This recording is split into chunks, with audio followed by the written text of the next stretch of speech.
क्या आपके साथ कभी ऐसा हुआ है कि आपने कुछ और ऑर्डर किया हो और आया कुछ और हो?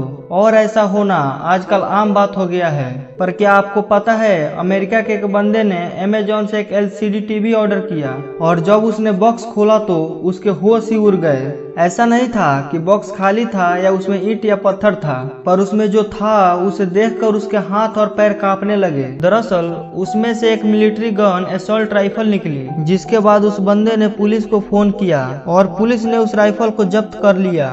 फ्रेंड्स, वर्ल्ड वॉर 2 के दौरान रूस ने कुत्तों की गैंग बनाई। रशियन उन्हें ट्रेंड करते थे और उन पे बम लगा देते थे, और उन कुत्तों को ट्रेंड किया जाता था कि जर्मन के टैंक के नीचे जाना है और फट जाना है। उन कुत्तों को सुसाइड बम्बर की तरह ट्रेंड किया जाता था। उन कुत्तों को एंटी टैंक्स डॉग भी कहा जाता था, लेकिन इन कुत्तों को असली परीक्षण तो जंग के मैदान में होना था। ट्रेनर्स 30 कुत्तों को लेकर जंग में पहुंचे। ट्रेनर्स ने अपने 30 कुत्तों को जर्मन के टैंक की तरफ रवाना किया, लेकिन वो कहावत है ना, जो दूसरे के लिए गड्ढा खोदता है वही उसमें गिरता है। और ये कहावत यहाँ पे एकदम फिट बैठती है, और ऐसा ही हुआ।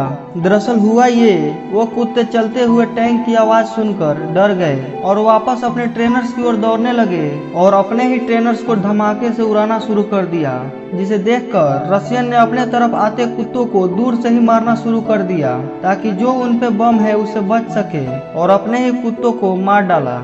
फ्रेंड्स, आप तो चार्ली चैपलिन को तो जानते ही होंगे, जो मशहूर कॉमेडियन और साइलेंस फिल्म मेकर थे। पर क्या आपको पता है, चार्ली के मौत के 3 महीने बाद उसका लाश शमशान से किडनैप हो गया था।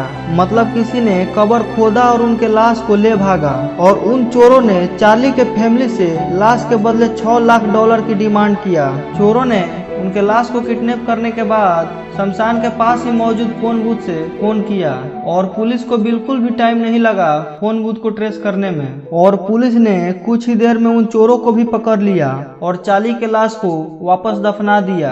पर लेकिन इस बार उसके कब्र को मजबूत पत्थर से ढक दिया गया। दोस्तों, चाइना में 2 जुड़वा बहनों ने डिसाइड किया कि 2 जुड़वा भाइयों से शादी करेगी, और हुआ भी ऐसा ही। पर उनके शादी के दिन पड़ गई एक मुसीबत। लड़कियों के माँ बाप को 1 घंटा लग गया ये वेरीफाई करने में कि कौन किससे शादी करेगा, और शादी हो गई। पर यह मामला यही नहीं थमा। उसमें से एक लड़का अपने भाई के वाइफ को घुमाने ले गया और दोनों को आपस में पता ही नहीं चला, जिसके बाद दोनों भाइयों में आपस में झगड़ा हो गया और दोनों ने डिसाइड किया कि हम दोनों में से एक कोई प्लास्टिक सर्जरी कराएगा, जिसमें से एक भाई ने कहीं जाकर प्लास्टिक सर्जरी कराई, जिसके बाद ये मामला समाप्त हुआ।